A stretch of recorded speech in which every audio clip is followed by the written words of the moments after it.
నా వెనుక జగనున్నాడు, నేను మాజీ సైనికున్నంటూ గ్రామస్తులు వాడుకునే రోడ్డు ఆక్రమించుకొని గోడ కట్టేసుకున్నాడు పత్తివేడన వెంకటనాయుడు అనే వైసీపీ కార్యకర్త. గత జగన్ రెడ్డి ప్రభుత్వంలోనే దీనిపై గ్రామస్తులు ఫిర్యాదు చేశారు. గతంలోనే ఈ విషయంపై నోటీసులు ఇచ్చారు.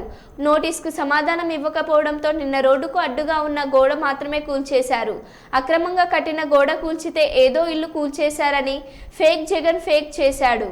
రోడ్డుకి అడ్డంగా కట్టిన గోడ కూల్చివేతపై గ్రామస్తులు హర్షం ప్రకటించారు. జగన్ రెడ్డి చేసిన ఫేక్ గురించి, బొత్స నాటకుల గురించి ఆ గ్రామస్తులు తీవ్ర ఆగ్రహం వ్యక్తం చేస్తున్నారు. మేము మా తండ్రుల నుంచి ఉన్న రోడ్ని ఈ జవాన్ అనే పత్తివాడు వెంకటనాయుడు అనే వ్యక్తి గత 2 సంవత్సరాలుగా ఆక్రమణ చేసి దానికి అడ్డంగా కాంపౌండ్ వాళ్ళు కట్టాడు. దాన్ని కడితే మేము మిగతా కుటుంబ సభ్యులందరం వెళ్ళి అడిగాం, బాబు ఇది అంత నలుగురు నడిచే తోవ కదా, ఈ విధంగా కట్టడం చాలా తప్పు, ఇది మన తల్లుల నుంచి వచ్చిన తోవ, దీన్ని అడ్డడం తప్పు అంటే నేను జవాన్ని మీరు ఇష్టం వచ్చినట్టు పని మీరు చేసుకోండి, మిమ్మల్ని ఏం చేయలేరని చెప్పారు.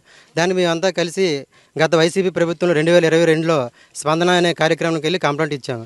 2-3 సార్లు కంప్లైంట్ ఇచ్చాం, కానీ వాళ్ళు రాజకీయ అండతో వాళ్ళు ఏం చేయలేకపోయాం. ఎన్నో సంవత్సరాల నుంచి తాతను తోవని గవర్నమెంట్ వారు అధికారులు వచ్చి ఈ విధంగా చేయడం తప్పు వాళ్ళకి చెప్పి దాన్ని ఓన్లీ ఒక ప్రహరీ గోడని కొట్టారు తప్ప జవాను జవాన్ అయితే ప్రహరీ గోడలు కట్టి రోడ్డు కట్టాలని ఏమైనా రూల్ ఉందండి?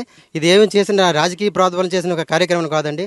నలుగురు గ్రామస్తులకు ఉపయోగపడే తోవని మన అధికారులు వచ్చి ఆ ప్రహరీ గోడను కొట్టారు అంతే తప్ప ఇల్లు కోల్చడం కానీ ఇంకేం కార్యక్రమం చేయలేదండి. సార్ అది మాకైతే పూర్వం నుంచి తాతల తండ్రుల నుంచి కళ్ళాలకి వెళ్ళిన తోవ అండి. అది ఇప్పుడు తోవ అయితే కాదు.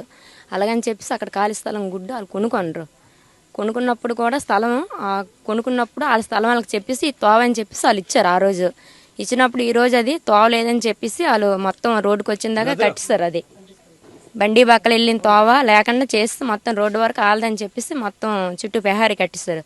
ఇంతకుముందు వైఎస్ఆర్ పార్టీ ఉన్నాడు, మేము కంప్లైంట్ ఇచ్చాం, మా తోవ మాకు వెళ్ళి రావడానికి ఇబ్బంది అవుతుందని చెప్పేసి మేము కంప్లైంట్ ఇస్తే ప్రభుత్వం వాళ్ళ చేతిలో ఉందని చెప్పేసి మా కంప్లైంట్ ఏం చేయలేదు.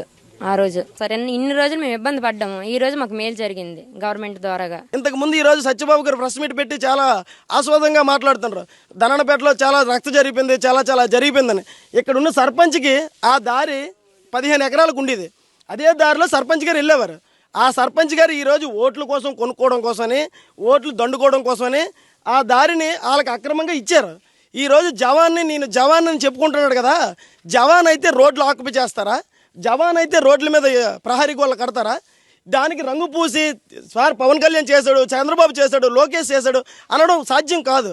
రెండోది ఏమంటే ఇది ఇప్పుడుది కాదు, ఆ రోజు వైసీపీ ప్రభుత్వంలోనే మేము స్పందనలో పెట్టి ఆ రోజే జీవో ఇచ్చారు. ఎంఆర్ఓ ఇస్తే బాబు ఇది మీది కాదు, నోటీస్ ఇచ్చారు, ఇది మీది కాదు అని తీసేయండి అని చెప్పారు.